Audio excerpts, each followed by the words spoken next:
Главные события и самые интересные темы за неделю в аналитическом обзоре «Канал 5». Молдаване снова платят больше, чем должны. Эксперты уверены, тариф на газ уже можно и нужно снижать. Но почему не спешит НАРЭ? Профсоюзы требуют поднять минимальную зарплату с Нового года, а власти кивают, но конкретных сроков не называют. Хотя и обещали и на выборах, и в программе правительства.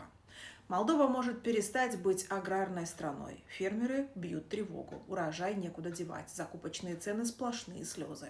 Сотни хозяйств под угрозой конфискации, а вместе с ними и дома владельцев.